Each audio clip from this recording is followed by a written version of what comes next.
So hello my genius army. तो कैसे हो आप सब लोग। तो स्वागत है आपका zoology with Dhruvika Gautam channel में। इस चैनल को सब्सक्राइब करें जल्दी से जल्दी और लाइक करें और शेयर करें ज़्यादा से ज़्यादा। तो आज हम पढ़ेंगे फॉर्म्ड एलिमेंट्स एंड उसके टाइप्स वगैरह पढ़ेंगे। और हम क्या पढ़ेंगे, ब्लड ब्लड क्लॉटिंग पढ़ेंगे। और हम स्टार्ट करते हैं। और गाइस जल्दी से जल्दी सपोर्ट करें मेरे को। अब हम स्टार्ट करते हैं। फॉर्म्ड एलिमेंट्स क्या होते हैं। फर्स्ट टाइप इसका blood cell, red blood cell भी बोलते हैं और राइथ्रोसाइट भी बोलते हैं आरबीसी को। कितने में होते हैं ये, 5 से 5.5 मिलियन। ठीक है। अपीयरेंस शेप, इनकी शेप कैसी होती है, सर्कुलर होती है, बाइकॉनकेव होती है, इन्यूक्लिएट होती है यानी कि मैच्योर आरबीसी। और इनमें न्यूक्लियाई अब्सेंस होता है and also most of cell organelles absent, और बहुत सी सेल ऑर्गेनिल्स अब्सेंट होती है। ये टॉप व्यू है आरबीसी का और ये साइड व्यू है कि साइड से कैसी दिखती हैं। Entire space is created for haemoglobin, जो इनमें स्पेस दिखा रखा है हीमोग्लोबिन का है। ये जो दिखा रखा है ग्रीन ग्रीन सी डॉट। और 1 mm³ blood is equal to 1 ml blood. और ये कितने ml है, 0.001 ml।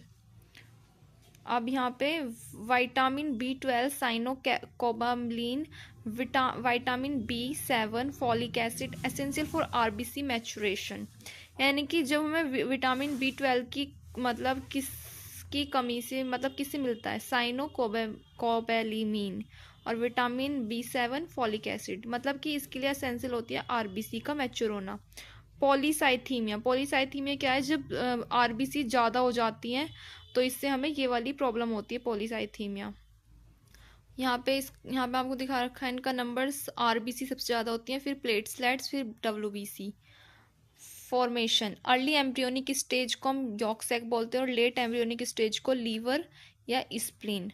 एडल्ट्स में रेड बोन मैरो होती है। लास्ट स्टेज इन गैस्टेशन, गैस्टेशन में एम्ब्रियोनिक का डेवलपमेंट हो जाता है इनमें। The process of formation of RBC, RBC के बनने का प्रोसेस को हम क्या बोलते हैं, इराइथ्रोपोएसिस, यानी कि आरबीसी का फॉर्मेशन। यहाँ दिखा रखा है ये रेड बोन मैरो है, ये स्टेम सेल है, कि येलो बोन मैरो है, ये रेड बोन मैरो दिखा रखी है यहाँ पे भी। स्टेम सेल से क्या क्या बनती है, आरबीसी, डब्ल्यूबीसी, प्लेटलेट्स। और ये कैपेबल होती है, मतलब डिफरेंट टाइप्स के, वेरियस टाइप के सेल्स में बनने में कैपेबल होती हैं ये stem cell. Life span, life कितनी होती है आरबीसी की, 120 days. Death occurs in spleen, जब इनकी डेथ होती है तो स्प्लीन में होती है। ग्रेवयार्ड ऑफ आरबीसी, जहाँ पे मतलब किडनी होती है उसको हम ग्रेवयार्ड बोलते हैं, तो वहाँ पे आरबीसी की डेथ होती है। फंक्शन क्या करती है ये, ट्रांसपोर्ट ऑफ गैसेस, गैसेस का ट्रांसपोर्ट करती है। RBC of most of the mammals is devoid of nucleus except camel and llama. यानी कि जो आरबीसी है वो मोस्ट ऑफ मैमल्स में डिवॉइड होती है, मतलब न्यूक्लियस की तरह। और किस में नहीं होती आरबीसी, कैमल और इलाइमा, मतलब कुछ एनिमल्स होते हैं। सेकंड डब्ल्यूबीसी, अब डब्ल्यूबीसी को हम क्या बोलते हैं, ल्यूकोसाइट नंबर। डब्ल्यूबीसी यानी वाइट ब्लड सेल, कितने होते हैं ये, 6000 से 8000। डब्ल्यूबीसी भी 2 टाइप्स के होते हैं, ग्रैन्युलोसाइट्स और ए ग्रैन्युलोसाइट्स। ग्रैन्युलोसाइट्स वो होते हैं जिनके पास ग्रैन्यूल्स होता है, और ए ग्रैन्युलोसाइट्स वो होते हैं जिनके पास ग्रैन्यूल्स अब्सेंट होता है। यहाँ पे एक ग्रैन्युलोसाइट्स आपको ये दिखा रखा है, यहाँ पे किस तरह से दिखा रखा है, और ए ग्रैन्युलोसाइट्स ऐसा होता है। ल्यूकीमिया, आपने सुना होगा ल्यूकीमिया नाम की प्रॉब्लम, इसको बोलते हैं ब्लड कैंसर। ब्लड कैंसर कब होता है, जब डब्ल्यूबीसी हमारी ज़्यादा मात्रा में हमारी बॉडी में मतलब कंटेन हो जाती है, तो उससे क्या हो जाता है, ल्यूकीमिया। और ल्यूकीमिया को हम ब्लड कैंसर भी बोलते हैं। और इसकी formation leucopoiesis in the red bone marrow, जिससे ये बनते हैं। और यहाँ पे आपको ल्यूकोपोएसिस दिखा रखे हैं, ग्रैन्युलोसाइट्स और ए ग्रैन्युलोसाइट्स। जिसमें ग्रैन्यूल्स प्रेजेंट उसको ग्रैन्युलोसाइट्स। एंजाइम्स केमिकल फील्ड होते हैं ग्रैन्यूल्स में, और ग्रैन्यूल्स जहाँ पे अब्सेंट, ये 2 टाइप्स के, मोनोसाइट और लिम्फोसाइट्स। और जहाँ पे ग्रैन्यूल्स प्रेजेंट हैं, ये कहाँ, ये 3 टाइप्स के ग्रैन्युलोसाइट्स, न्यूट्रोफिल्स, यूजिनोफिल, बेसोफिल। और यूजिनोफिल्स को हम एसिडोफिल्स भी बोलते हैं। अब इनको डिटेल में पढ़ेंगे। यहाँ पे आपको दिखा रखा है न्यूट्रोफिल्स, यूजिनोफिल, बेसोफिल। न्यूट्रोफिल्स कितने होते हैं, 60 से 65% होते हैं मैक्सिमम। और यूजिनोफिल्स 2 से 3%, बेसोफिल 0.5 से 1%, ये बहुत कम होते हैं बेसोफिल। और इनकी अपीयरेंस कहाँ होती है, मल्टी लॉब्ड न्यूक्लियाई, किसकी, न्यूट्रोफिल्स की, 3-5 लॉब्ड। यूजिनोफिल हेडफोन शेप्ड होते हैं और बेसोफिल एस शेप्ड न्यूक्लिया होता है इनका। फॉर्मेशन कहाँ होती है इन सबकी, रेड बोन मैरो में। लाइफ स्पैन शॉर्ट होता है इनका। फंक्शन क्या करता है न्यूट्रोफिल्स, ये परफॉर्म करता है फैगोसाइटोसिस को, इनगल्फ करता है फॉरेन पैथोजन एंड डिस्ट्रॉय कर देता है इट फैगोसाइटिक इन नेचर। मतलब ये फैगोसाइटिस को परफॉर्म करता है, यानी कोई बाहर का पैथोजन आ रहा है हमारी बॉडी में एंटर करता है तो उसको ये इनगल्फ कर लेता है और डिस्ट्रॉय कर देता है, खा जाता है। तो इसको हम क्या बोलते हैं, फैगोसाइटिक इन नेचर। और यूजिनोफिल्स क्या वर्क करता है, work in parasitic infection, parasitic infection में वर्क करता है, लाइक हेलमिन्स इन्फेक्शन और एंटी एलर्जिक में भी। और बेजोफिल क्या है, ये इन्फ्लामेशन को सिक्रीट करता है, like histamine, serotonin, heparin. Inflammation यानी कि एलर्जी वगैरह। अब हम इनको पढ़ेंगे। इन्फ्लामेशन, रेडनेस हो जाती है, स्वेलिंग हो जाती है और वार्म हो जाता है वो एरिया। बेसोफिल, बेसोफिल में क्या क्या है, heparin, serotonin, histamine. Heparin anticoagulant, serotonin vasoconstriction, blood vessel constrict हो जाती है, लाइक ऐसे यहाँ पे से आगे से थोड़ी पिचक जाएगी, सेरोटोनिन बोलते हैं इसको। हिस्टामिन वैसो डायलेटर, मतलब कि पहले छोटी और फिर बाद में डायलेट हो जानी। अब यहाँ पे डायापेडिसिस दिखा रखा है, squeezing out of WBC out of blood capillaries during the injury changing its shape is known as diapedesis. यानी कि WBC ऐसी होती है हमारी ब्लड कैपिलरीज में, और जब ये बाहर की साइड निकलती है तो ऐसे पिचक के निकलती है, स्क्वीज होके। तो मतलब किसके दौरान, इंजरी के दौरान। तो ये अपनी चेंज को शेप, वो मतलब अपनी शेप को चेंज कर लेती है, तो इसको हम क्या बोलते हैं, डायापेडिसिस।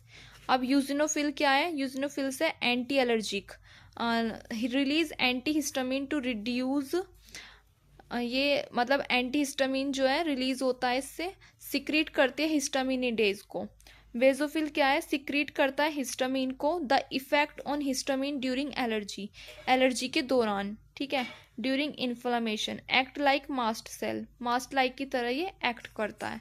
अब हम यहाँ पढ़ेंगे इनके बारे में, करेक्टर्स मोनोसाइट और लिम्फोसाइट। मोनोसाइट लार्जेस्ट WBC, ये नंबर में कितने होते हैं, 6-8%। अपीयरेंस क्या है इनकी, किडनी, यानी बीन हॉर्स किडनी भी होती है, बीन शेप भी, और हॉर्स सूज की तरह भी होते हैं। फॉर्मेशन बोन मैरो में, लाइफ इनकी भी शॉर्ट होती है। फंक्शन क्या है इनका, फैगोसाइटोसिस। अब लिम्फोसाइट्स भी कितने हैं नंबर में, 20-25%। अपीयरेंस इनकी राउंड न्यूक्लियाई और इनकी फॉर्मेशन भी बोन मैरो में है। लाइफ स्पैन इनकी शॉर्ट लिव्ड। फंक्शन क्या है, इम्यूनिटी में इन्वॉल्व होते हैं। लिम्फोसाइट्स भी होते हैं इनके पास, बी सेल या टी सेल। बी सेल को हम लिम्फोसाइट, मतलब बी सेल लिम्फोसाइट और टी सेल लिम्फोसाइट। अब ब्लड प्लेटलेट्स, ब्लड प्लेटलेट्स क्या है, और इसको हम थ्रोम्बोसाइट्स भी बोलते हैं। ब्लड प्लेटलेट्स कितनी होती है नंबर में, 1.5 से 3.5 lakh. These are cellular fragments formed from megakaryocytes, मतलब इनके जो सेलुलर फ्रैगमेंट्स बनते हैं किससे, मेगा कैरियोसाइट्स से। यहाँ पे स्टेम सेल दिखा रखी है, इनसे इवेंचुअली फॉर्म हो रही है मेगा कैरियोसाइट्स, यानी कि लार्ज न्यूक्लियस सेल बन रहा है। ये रहा लार्ज न्यूक्लियाई बन गया। और यहाँ पे नो न्यूक्लियाई इरेगुलर शेप्ड है, cellular fragments filled with thromboplastin, किससे फिल्ड है, थ्रोम्बोप्लास्टिन से, ग्रीन ग्रीन। और ये थ्रोम्बोप्लास्टिन क्या करता है, ब्लड क्लोटिंग, इसके बारे में पढ़ेंगे आगे। लाइफ स्पैन कितना होता है प्लेटलेट्स का, 1 वीक। और थ्रोम्बोसाइटोपेनिया क्या है, जब मतलब प्लेटलेट कम हो जाती हैं तो उससे क्या हो जाता है, मतलब कि देखा होगा तो उसको हम क्या बोलते हैं, थ्रोम्बोसाइटोपेनिया। और ये कब होता है, डेंगू में। अब हम पढ़ेंगे क्लॉटिंग या कोएगुलेशन ऑफ ब्लड, यानी कि लाइक एक कोई भी हमने ले लिया, कोई भी लड़की या लड़का है, तो मतलब कोई भी हो सकता है ह्यूमन, उसको चोट लग गई, तो चोट लगने के बाद क्या होगा, इंजर्ड टिश्यू प्रोड्यूसेस थ्रोम्बोप्लास्टिन। जहाँ पे चोट लगी होगी वो टिश्यू क्या प्रोड्यूस करेगा, थ्रोम्बोप्लास्टिन। और वो अट्रैक्ट करेगा प्लेटलेट्स को एट द इंजर्ड साइट, मतलब कि जहाँ पे चोट लगी है उस साइट पे प्लेटलेट्स को अट्रैक्ट करेगा। प्लेटलेट्स रिलीज करेंगी थ्रोम्बोप्लास्टिन, एंड फिर क्या होगा, थ्रोम्बोप्लास्टिन से क्या होगा, थ्रोम्बोकाइनेज। थ्रोम्बोकाइनेज यहाँ पे दिखा रखा, through a cascade of reaction and enzyme complex is form, यानी कि कैस्केड ऑफ रिएक्शन से एक एंजाइम बनता है कॉम्प्लेक्स एंजाइम बनता है। अब हम पढ़ेंगे थ्रोम्बोकाइनेज से फिर क्या होगा, प्रोथ्रोम्बिन एक इनएक्टिव एंजाइम है, फिर इससे कैल्शियम 2 पॉजिटिव रिलीज होगा। कैल्शियम से क्या होगा, थ्रोम्बिन, ये एक्टिव साइट है। फिर यहाँ पे फिब्रिनोजेंस, थ्रोम्बिन से फिब्रिनोजेंस में कन्वर्ट होगी, ये भी इनएक्टिव साइट है। फिर कैल्शियम से रिएक्ट करके फिर क्या बनेगा, फिब्रिन्स, ये इनसोल्यूबल होते हैं। और फिब्रिन्स क्या है, network of threads form by fibrin where dead and damaged formed elements trapped. यानी कि जहाँ ये एक ऐसा थ्रेड का नेटवर्क है, जैसा आपको यहाँ पे बना के दिखा रखा है, वैसा ही कुछ होता है हमारी बॉडी में भी जब चोट लग जाती है। नेटवर्क ऑफ थ्रेड, ये थ्रेड का नेटवर्क बनता है किससे, फिब्रिन्स के द्वारा, जहाँ पे डेड और डैमेज्ड फॉर्म्ड एलिमेंट ट्रैप्ड हो जाते हैं, जैसे यहाँ पे दिखा रखा है कलरफुल से आपको, ब्लू और ऑरेंज से। यहाँ पे भी कुछ डैमेज्ड फॉर्म्ड एलिमेंट ट्रैप हो गए। फिर यहाँ से क्या होगा, यहाँ से फिब्रिनोजन से क्लॉट बनेगा, later becomes dark reddish brownish scum. इसको करने के बाद क्लॉट बन जाता है, जैसे हमारे चोट लग जाती है, चोट लगने के बाद ब्राउनिश ब्राउनिश, फिर थोड़े दिन बाद उस पर क्लॉट बनने के बाद क्या आ जाती है, डार्क रेडिश ब्राउनिश स्कम हो जाता है, जिसको हम पपड़ी भी बोलते हैं, लाइक जब चोट लग जाती है तो।